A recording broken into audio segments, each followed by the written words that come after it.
আসলে এটা তো সবাই জানে হাম কীভাবে ছড়ায়। এটা সাধারণত ডাইরেক্ট কন্ট্যাক্ট অথবা হাসি কাশির মাধ্যমে ছড়ায়। আর একজন রোগী যখন হাম আক্রান্ত হয়ে র্যাশ এসে গেছে তার 4 দিন আগে থেকে কিন্তু সে ছড়াতে পারে রোগী, এবং র্যাশ আসার পরের 4 দিন বা 5 দিন পর্যন্ত ছড়াতে পারে।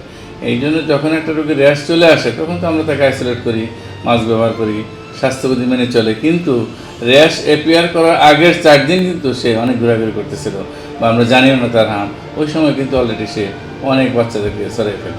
এটাই হলো এখানে ভয়ের বিষয়। যারা প্রত্যন্ত অঞ্চল থেকে আসে তাদের জন্য এইটাই হলো মানে আমাদের বলার, সেটা হলো আসবেন শিশু হাসপাতালে সিট পেলেতে ভর্তি হবেন, কিন্তু জেনে আসবেন আরও কোথায় কোন হাসপাতালে এটার চিকিৎসা হচ্ছে বা কোথায় আইসিইউ বা এনআইসিইউ আছে। আদারওয়াইজ কিন্তু অনেক ঘুরতে হবে তাদের এখানে সেখানে। তারা যদি জেনে শুনে আসে এটা ভালো হয়।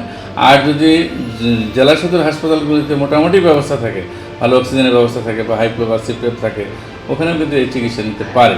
হ্যাঁ, এত দূর আসার দরকার নেই। একমাত্র কমপ্লিকেটেড রোগী ছাড়া আমার মনে হয় আসার দরকার নেই। চিকিৎসা মোরলেস সব জায়গায় একই হবে, জাস্ট একটু ফ্যাসিলিটিস, অক্সিজেনের ফ্যাসিলিটিস বা হাইফ্লো বা বাবল সিপ্রেপের ফ্যাসিলিটিস যদি থাকে বা যদি একটা ভেন্টিলেটর থাকে কোনো জায়গায়, সেখানেও চিকিৎসা নিতে পারে।